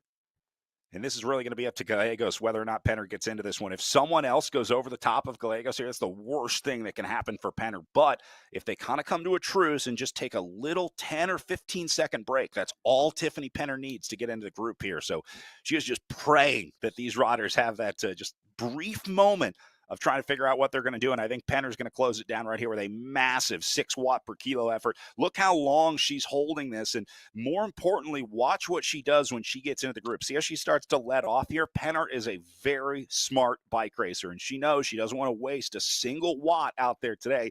So not only is it about getting back into this group, it's about getting there as efficiently as possible because she's still got a lot of racing to go on lap 1 of 3 here in the ERL. Wow, modulating that power, absolutely crucial, and getting your timing right, whether that timing is for a sprint finish or closing back on a group and not snowballing through and heading off over the other side. Penna now in the leading group. It's 5. Bassoni on the right-hand side of your screen. She wants to make it 6. Oh, the question is she going to? She's got them in her sights now as she goes around the corner. Out of sight, out of mind, but in sight, added motivation. Exact same scenario here that Tiffany Penner just overcame. Bassoni now trying to do the exact same thing. It was 6 seconds, solo effort, group all together up the road. And now Bassoni trying to slowly reel them back in. There's 1 more second back. This is how you do it, Emma. You want to get there quickly, but not too quick that you can't stay with the group. So Bassoni's just got to sort of slowly ease this one in. And I think she should have plenty of time to do it, down to 3 seconds now. Now, this bridge is a big wild card on this course because they either take it really easy on the bridge or someone just goes wild and starts attacking on the bridge here. So Bassoni is praying that it is the former rather than the latter here, and that this one stays calm as she is about to make contact here. Well, as Bassoni makes contact, Aitken closes it down as well and gets that leading group of now 6 in her sights. It's 2 seconds for Melissa Aitken. The rider who finished 4th place in stage 1 is going to close down and make this group 7. Huge Fabulous opportunity work for these riders. I mean, this is one of the very few times that you see the riders going over this bridge at 3 or 4 watts per kilo. Remember earlier, Kolchinsky was over the bridge at 5 or 6 watts per kilo. So a relatively easy ride for these riders in the group. That's allowing them to get back on. And again, it is a golden opportunity right now. Aiken has just made it back in. Bassoni is back in. Penner is back in. I think Tidholm going to be the next one to try and go in here. But this group getting bigger at the front. Emma, this is a really, really unique scenario. You don't see this a lot in virtual racing. Usually it's a big group that slowly whittles down. We're watching a selection that's getting bigger and bigger as they head into lap number 2. Well, I think the belief has come into this women's race field that it is possible to make the catch. And once you believe something, it's possible.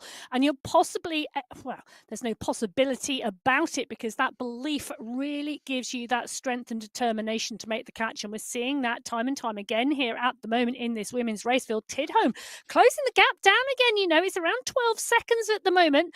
7 riders clear on the right-hand side of your screen, just gone out onto their second lap. They're going to come into the rollers that are on that early part of the lap. Joanna Tidholm coming underneath the UCI banner.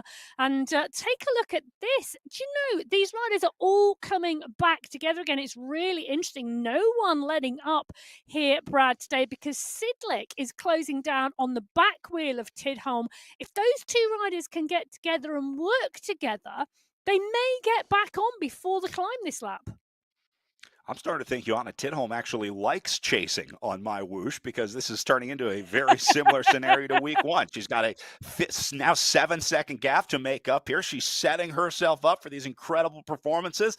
And now Tidholm is very quickly whittling this gap back. It was up to 17 seconds, the biggest gap off the back of this front group that Tidholm has had. She's now got it down to 5 and closing. Awesome riding from Tidholm again. Well, I think you're right, Brad. I think there are those riders who are motivated by the chase. There are other riders who are motivated by extending and keeping a gap. And Kristen Kolczynski at the moment has pushed on here. Take a look at this. She's using the roller. She's using those short, sharp climbs at the early part of this course to push on, but she's not letting off on the descents. Liz Van Hooling, the rider, closing it down. So is Elise Gallegos. Penna, well, she's at the front of the small group of riders who are waiting to see what happens.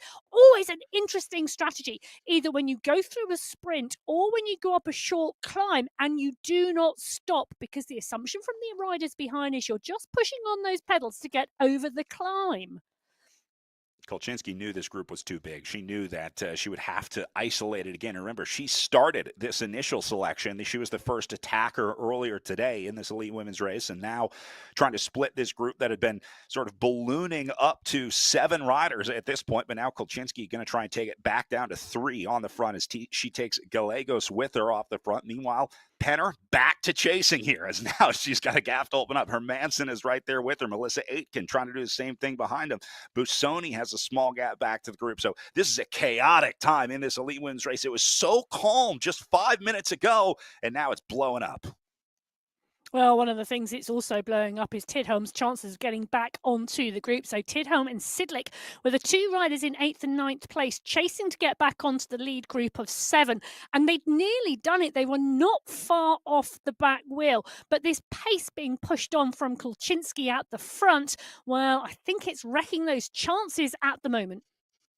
Remember, Tidholm was within 5 seconds at one point. She's now back out to 14 down on the lead group, which will be Kolczynski at the front, who is continuing to apply pressure to this group. Looks like Hermansen going to get in. Penner trying to get there as well. Here's Melissa Aitken coming up behind Hermansen here. Again, just got him in sight. Let's see if Kolczynski hits it on the bridge here as these riders take it down to 3 seconds, trying to close down the gap on lap 2.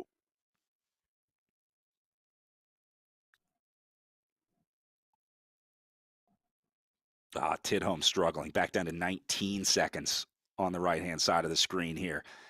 You hate to see it as Hermansen going to make contact here. Penner won't be far behind. Aitken should get there no problem. That's going to be 6 into the front group. And Kolczynski only getting rid of 1. She got rid of Busoni, who was in there earlier, to take it down to 6 here. But Kolczynski right back where she started with 5 very strong riders with her. Yeah, Busoni struggling there because, well, she'd only literally just got back onto the group, hadn't she? She'd done all that work to close it down and to get back into the mix. And rather than then be able to reserve her energy and bring her heart rate down with some recovery before they kicked again, they just went hard. And really good strategy from that leading group in terms of how to make sure the group didn't swell anymore. But Busoni, well, she's the rider who is out the back of the group now. So 6 riders in the leading group: Kolczynski, Gallegos, Van Hooling, Hermansen, Penner and Aitken.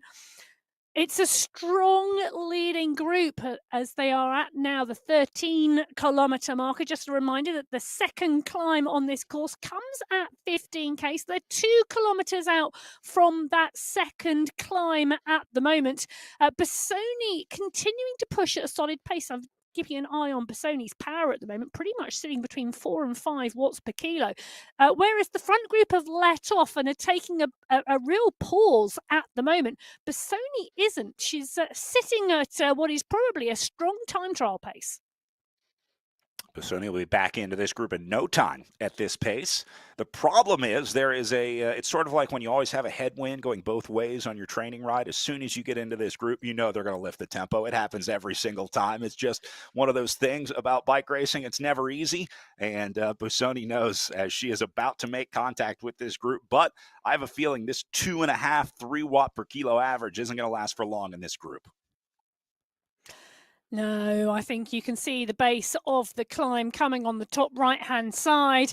I think this group are pulling in all the reserves at the moment and trying to work out what strategy they use. Well, Kulczynski's kick, that's her strategy. She's just hit 8 watts per kilo. She saw Bassoni come onto the back of the group and she says, right, it's time to go. So Kulczynski puts in a big dig. She's coming back off the pace a little bit at the moment. Not quite as strong as it was, but she's forcing the others to close the gap. And she's testing their legs, Brad. Yeah, no doubt Kulczynski is in charge of this group. I mean, she's been the one attacking. She's been really the animator in this group so far, so taking charge early on. But it's not always the most aggressive rider that wins these races. Lisa Hermansen has been steady, following every move, staying with the group. It's not about how aggressive you are to win this race. It's about who crosses that line first at the end of the 29.7K of racing. And so sometimes it's the quiet ones that you have to worry about. There's a lot of names in this group that have just been sitting and been howling, Aitken, even Gallegos put in one attack, but there are 4 or 5 riders in who are just sitting back, letting these other riders attack, and then they're going to save their energy into the last lap and see if they can pull something out. Well, it is going to be interesting to see who pulls what out of the hat today. But Aitken, Hermansen, Penna, Gallegos, Kulczynski and Van Hooling all in this leading group. Roberta Bassoni on the front of the group, the last rider to make contact. And talking about making contact, I can see another rider not too far back in the distance.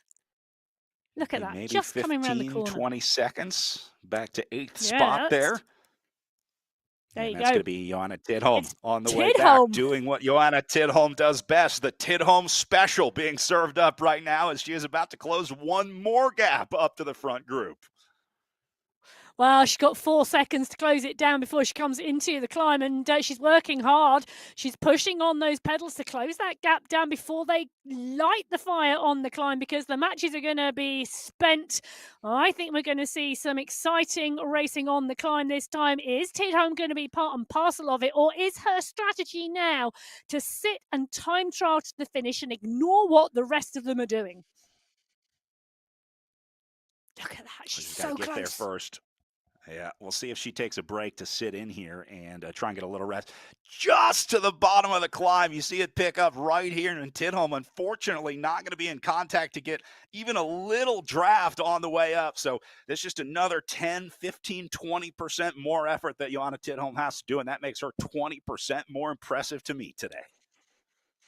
Well, Kulczynski's lighting the fire at the front at 8 watts per kilo. Van Hooling, as earlier, covering that move and sticking to that wheel like glue. Gallegos is there, so is Aitken.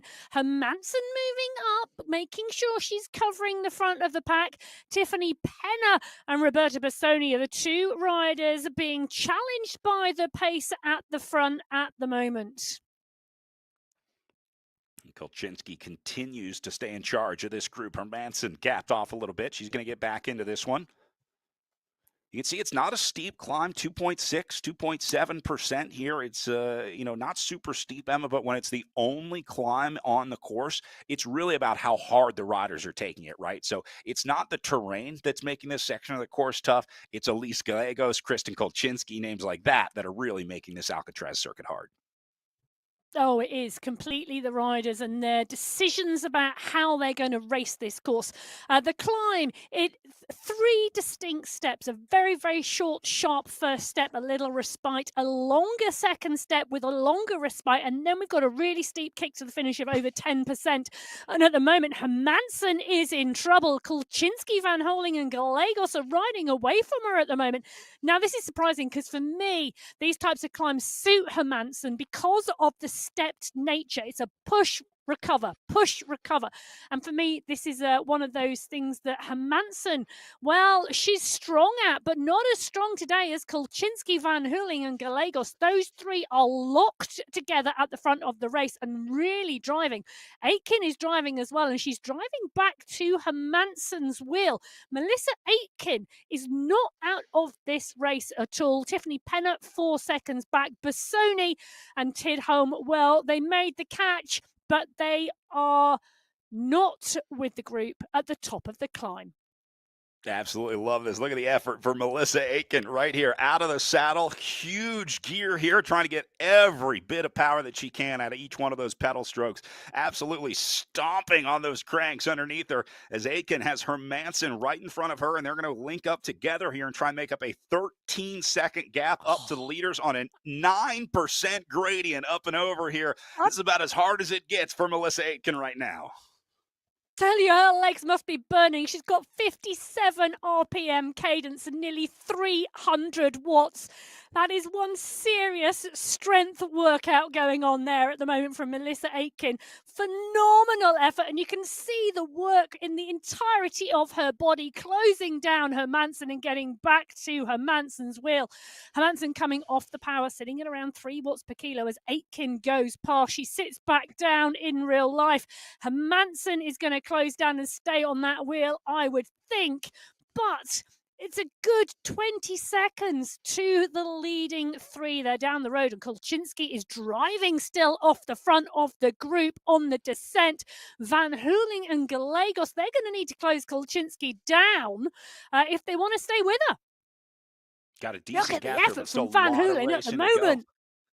Oh, she feels the pressure. She can certainly see what's happening here, knowing that Kolczynski is a dangerous rider to let go here. This is a rider that once you see go away once, you never see her again. And that's why the panic bells are ringing for Gallegos and Van Houweling back there as they go into the red zone to try to bring this one back. But Kolczynski staying on it. Again, very unique riding on the downhill section here. I love watching these riders put the power in on both sides of this climb. They're trying to make it as tough as they can, and it's working for Kolczynski as she's going to put 5-6 watts per kilo in on the way down, and Van Houweling and Gallegos just have to try and respond. Yeah, I think ever since Tom Pidcock attacked on the downhill sections of the Alpe d'Huez stage of the Tour de France, everybody realises the downhill is the place it's at. And Kolczynski is absolutely showing us that with Gallegos giving chase. Van Houweling is there as well. And those two really are going to have to work if they want to bring Kristen Kolczynski back, because there she is, up and out of the saddle. The cadence is high, the power is strong, and the gap is staying. It's only 2 or 3 seconds, but it's holding. Look how the rest of this race has changed. Hermansen now down to 28 seconds back on the group, and she's got a nice group with her with Aitken, Penner, and Busoni, a group that just a few minutes ago looked like they were in a chase to try to get back onto this group. Now coming up closer to 30 seconds off the back. Now it's going to be a little inflated because Kolczynski is going to be on the way down. They'll still be working their way up and over the climb, so we'll wait until they get onto the flats until it sort of evens out a little bit. But one thing is for sure, Kristen Kolczynski is trying to make this her race today in week number 2 of the Echelon Racing League as she goes up and over the top with a small gap of Van Houweling and Gallegos going to keep her in sight. Beautiful defense from these two to keep Kolczynski right where they want her. Well, Kolczynski trying to take the race by the scruff of the neck, but Van Houweling and Gallegos having nothing. They're just not letting her take it to the finish line. They really want to keep an eye on her, keep her under control. They're back on the wheel. Aitken, Hermansen, Penner, the 3 riders now giving chase. All 3 of those riders now together. So a leading group of 3 and a chase group of 3 as we come towards the end of lap 2 of this women's race. They're coming up and over the bridge. They'll take the right-hand turn at the end, 150 metres to the UCI banner, signifying the end of this lap and the start of lap 3. Riders letting off here in the front group after the chaos of chasing Kolczynski. Van Houweling going to take the opportunity to grab a little water here, top off the tanks, and you can see the power just hovering right around 2.5 watts per kilo. That's easy, light work for these riders right now. This is a waiting strategy game. They've now got Hermansen down to 35 seconds, so it's less concerning about what's happening behind them. They've got a little more breathing room to start playing games with the group now that they've attacked so hard that Penner, Hermansen, Busoni are now 36 seconds back. You don't have to worry as much about letting them back into the group if you start looking around in the front group. Yeah, you'd like to think, Brad, wouldn't you, that having an over 30-second gap, those riders are not likely to get back on this final lap. Unless the leaders continue to play games up at the front, in which case this group should have no problem chasing it down. But I don't think these games are going to last for long. Kolczynski just needs a little bit of breathing time here, and then I'm sure she'll be back to it in the front of this group. Remember, they'll be watching these gaps just like we are. And so if they start to see those names getting uncomfortably close to the front group, you can be sure that tempo is going to lift. It's not going to be that easy for Lisa Hermansen today, unfortunately. No, I don't think it is. And whilst the gap might come back to around 20-25 seconds with the pace off at the front, I can't imagine that lead group are going to let the chase group get any closer than that. Whilst we're in with Van Hooling on the left-hand side of your screen, Hermansen, the chase group. Then it's Roberta Bassoni on the road behind chase group 1. Johanna Tidholm, the rider, chasing Bassoni. And you can see the gaps between them, 20.3 kilometres for Van Hooling, 20.1 Hermansen, 19.9 Bassoni, 19.8 Tidholm. So 600 metres separating the riders on our screens at the moment. An awesome quad box view here, getting to see our 4 different groups on the road. The leaders up in the top left, your chasers in the top right. Johanna Tidholm in the bottom right, doing what she does best, trying to close down gaps out there, picking riders off. And meanwhile, attacking up at the front, Gallegos going to hit at it. Van Houweling into the red zone to cover it. Well, it's interesting, isn't it? They're back into that rolling section where we saw Kolczynski really try and make a move on the last lap. Gallegos taking the push on the pedals this time round, but coming off very, very quickly. You can see there's 2 more small climbs through this section. You can see that on the top right-hand corner of your screen. Will any one of these 3 riders make that an opportunity for an attack? Or are we pretty much, Brad, going to see these riders go to the line? I could see this go either way with this group of racing here. They've been racing so intensely in this front group of 3. I don't know that they have many attacks left, so we may have seen them use everything they have to get rid of these riders behind them. Very similar to this group. I think Aiken, Penner, and Hermansen here probably going to link up for a good portion of the rest of this. You're going to have a hard time getting rid of riders this late in the race with just about a little over 8 kilometers of racing to go here. So we'll be watching 2 different groups, your 3 leaders up the road. This is a good group as well. Remember, we've been watching these riders yo-yo back and forth off the group all day, talking about Aitken, Penner, and Hermansen here. This is going to be a great battle for these 3 into the last lap as well. So another 2-for-1 special here in the ERO with our lead group, and then watching a very exciting chase group here. Well, talking about 2-for-1 specials, I went out last week in the UK to try and find some Takis, one of the sponsors of the Echelon Racing League. It wasn't a brand I'd heard of in the UK. I can report, Brad, I'd found them in 2 shops. Right on. They exist Did you try in the UK. I have to admit, I didn't buy any. Maybe that should be my homework between now and next week. There you go. It's a very unique American snack, I'll say. It's perfect for virtual racing. We talked about how virtual racing is all about these intense short efforts. That's like eating a bag of Takis, right? It's just these little pieces and bursts of flavor. So highly encourage you to give them a try. So if my homework is to go and buy a bag, which flavor should I go for?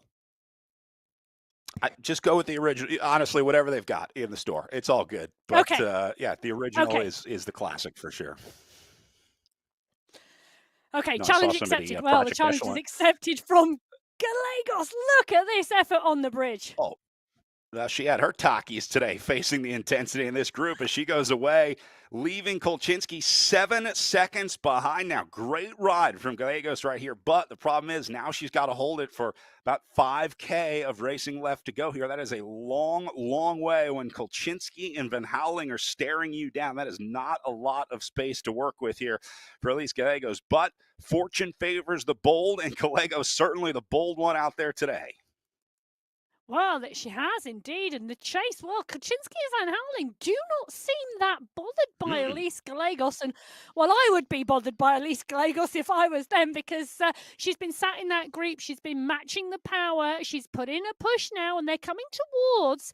Well, they will eventually come towards that 3rd climb on this final lap, and the gap at the moment, 15 seconds at 22.9 kilometers.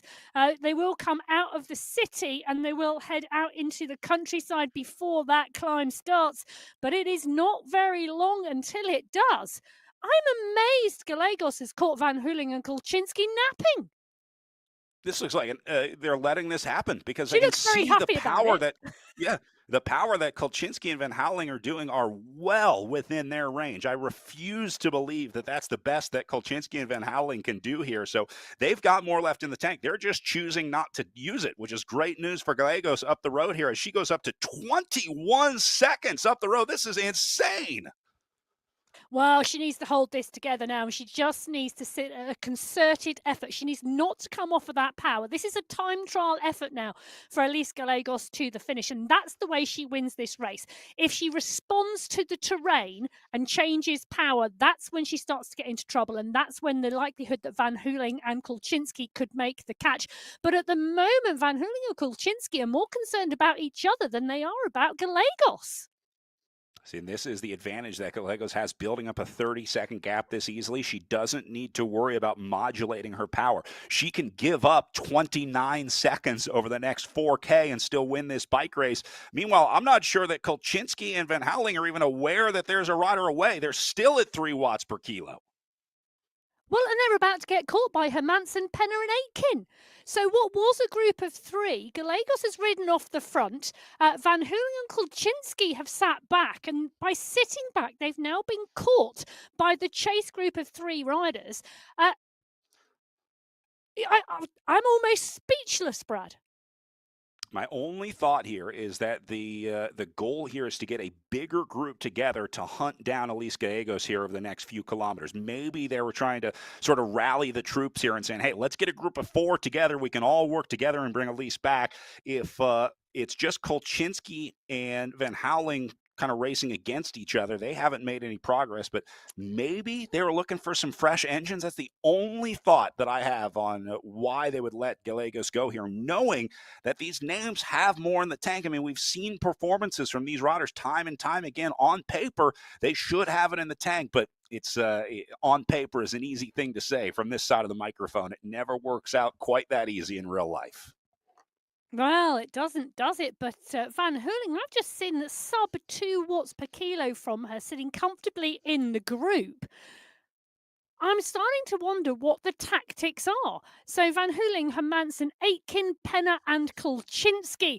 The group on the right-hand side of your screen, Elise Gallegos, after that attack she put into Kulczynski and Van Hooling, now clear at the front of this race. She's got around 450 meters up the road. She's about to start, and it's the final climb on this course today. She's at 25.1 kilometers of what is a 29.7 kilometer race. She's got clear sight ahead of her. If she could turn her head over her shoulder, she'd have clear sight behind her as well. Gallegos going to have time to stop for a coffee here on Alcatraz if she continues with this gap, building this one up over a minute now. She's at 1:06 back to Hermansen, and Gallegos staying on it. Look at the wattage, 6 watts per kilo with a 1 minute 15 second lead. This is a rider who is going to continue to dig this hole as deep as she can, knowing that late in the race, these riders are going to lift their effort. This gap will come down. She's just trying to give herself as much breathing room as she can before this ferocious group of 5 behind her start racing against each other and chasing her down. But meanwhile, she's just trying to put everything she can into the bank so that when these riders come for it, she may have enough left in the account to hold on for the win. Well, I'll tell you something, when Kristen Kulczynski gets up out of the saddle and taps on a climb, she can't help but put the power down. And look at that, she moves from the back of the group to the front of the group. Van Hooling is the rider responding. The rider in blue on the screen comes onto Kulczynski's wheel. Aitken is there, Hermansen, Penner and Bassoni. Well, Penner is just towards the back of the group. Bassoni, she's the rider you can see in the distance. You know, every single lap she's closing it down, but never quite making contact.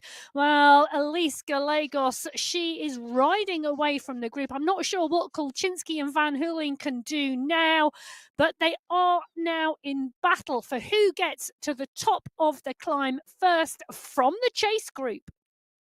Well, and you see Gallegos' gap starting to shrink here, partially because she started the climb before these other riders. But Kolchinski and Van Houweling are making a big effort, and I think they are going to bring this one back. So once things normalize, it's going to be a little closer to 30 seconds than it was to a minute earlier, as Van Houweling trying to stay on it, but well off Kolchinski's wheel here, about 7 seconds back on Kolchinski.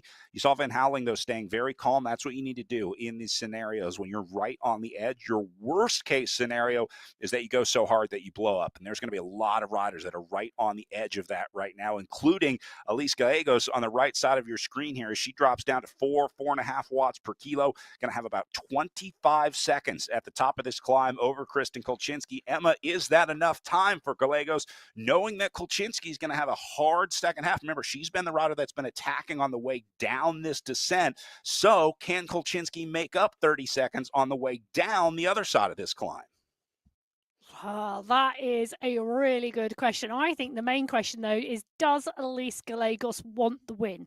Because if she wants the win, she's obviously on some really good form at the moment. And it really is, for me, about that desire and drive to that finish line now, because she's at the top of the climb.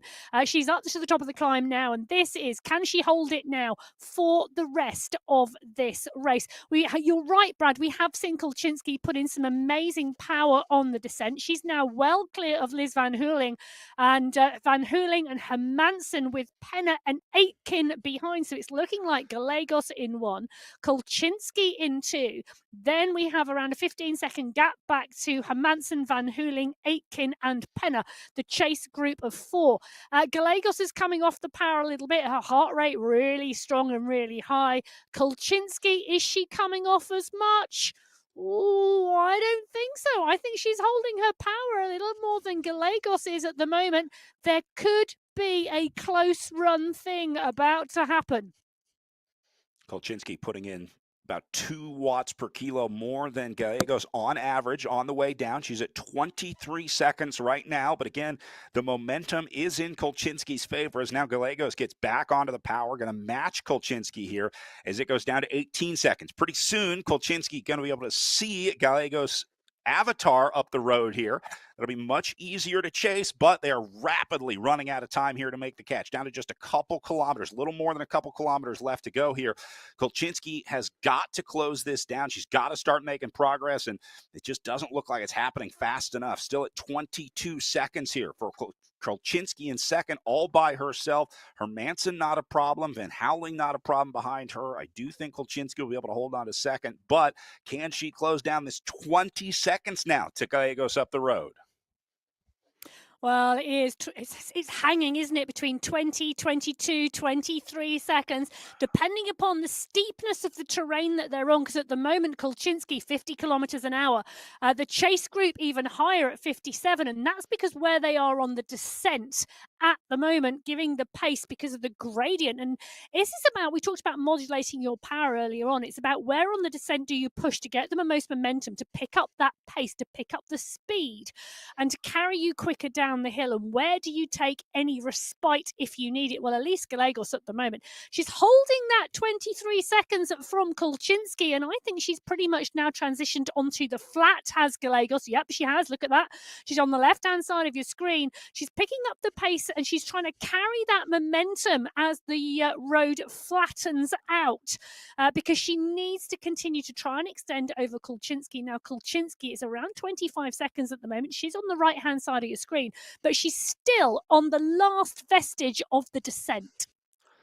This is looking more and more like 2 solo riders coming in for 1 and 2. The battle is shaping up for 3rd place behind them as that group is all starting to come together into the closing kilometers here. So Gallegos is on her way to the line here, just over the bridge one more time. Kolchinski will be there as well, but the real battle is back here into 3rd, 4th, 5th place. Penner, Aitken, Busone, Hermansen, all there in the conversation. This is going to be an awesome finish for the last podium spot.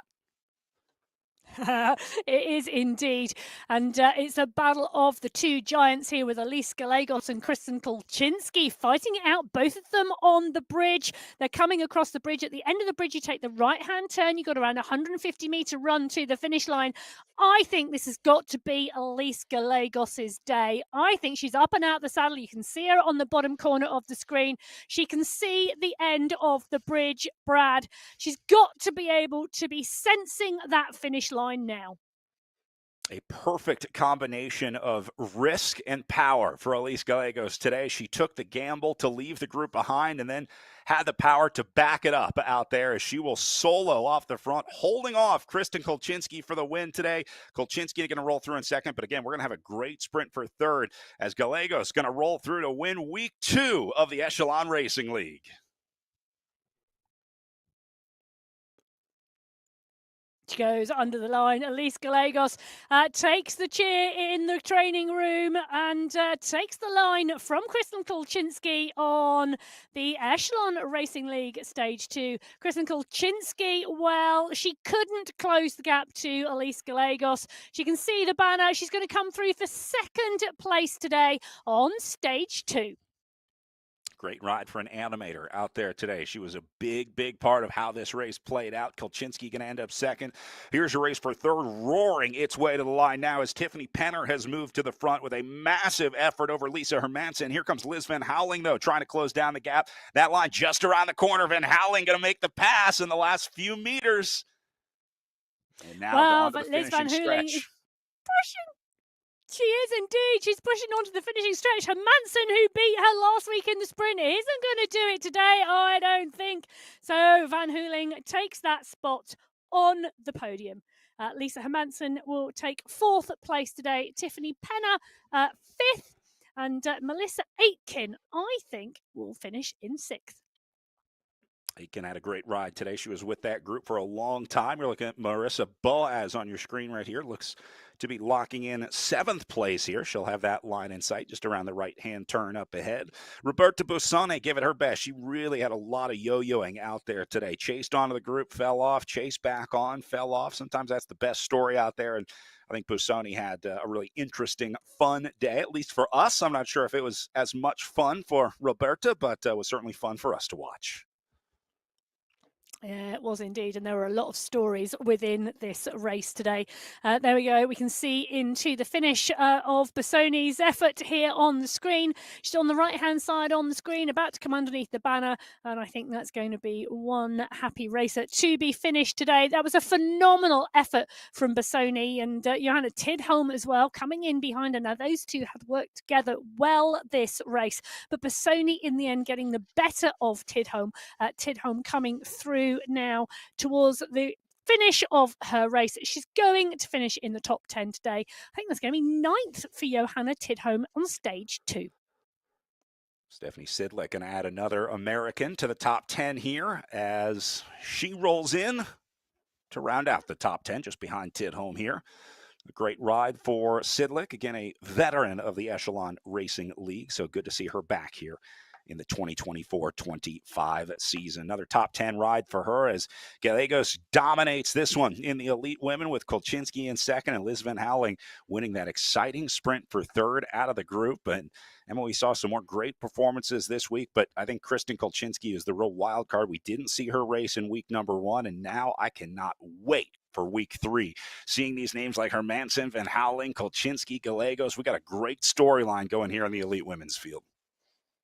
Well, I'll tell you something, Brad. Those results on the screen at the moment are really going to mix up the overall standings for the league, and it's going to get really, really exciting as we continue to move through. So Gallegos taking the win today, 46 minutes, 34 seconds, 22 seconds clear in the end of Kristen Kolczynski. Liz Van Houweling winning the sprint for third place from Lisa Hermansen, Tiffany Penner, Melissa Aitken in 6th, Marissa Boaz in 7th, Roberta Busoni in 8th, Johanna Tidholm in 9th, and Stephanie Sidlick rounding out the top 10. Another day with huge gaps from 1st down to 10th as an incredible day of racing wrapping up here in the Echelon Racing League for where the battles will continue and certainly going to have an interesting shakeup in the points. So, Emma, I know you're looking forward to that, both in our elite women's and elite men's races, but it's going to be a good one here in week number 3. Oh, it is indeed. And we're off to Alula, 35 kilometres of racing next Saturday. I can't wait. Well, that's going to do it for us from week number 2. We'll see you back for week 3 next weekend. On behalf of Emma Martin, my name is Brad Soner, saying thanks for watching, and we'll see you back for stop number 3 of the Echelon Racing League on MyWhoosh next week.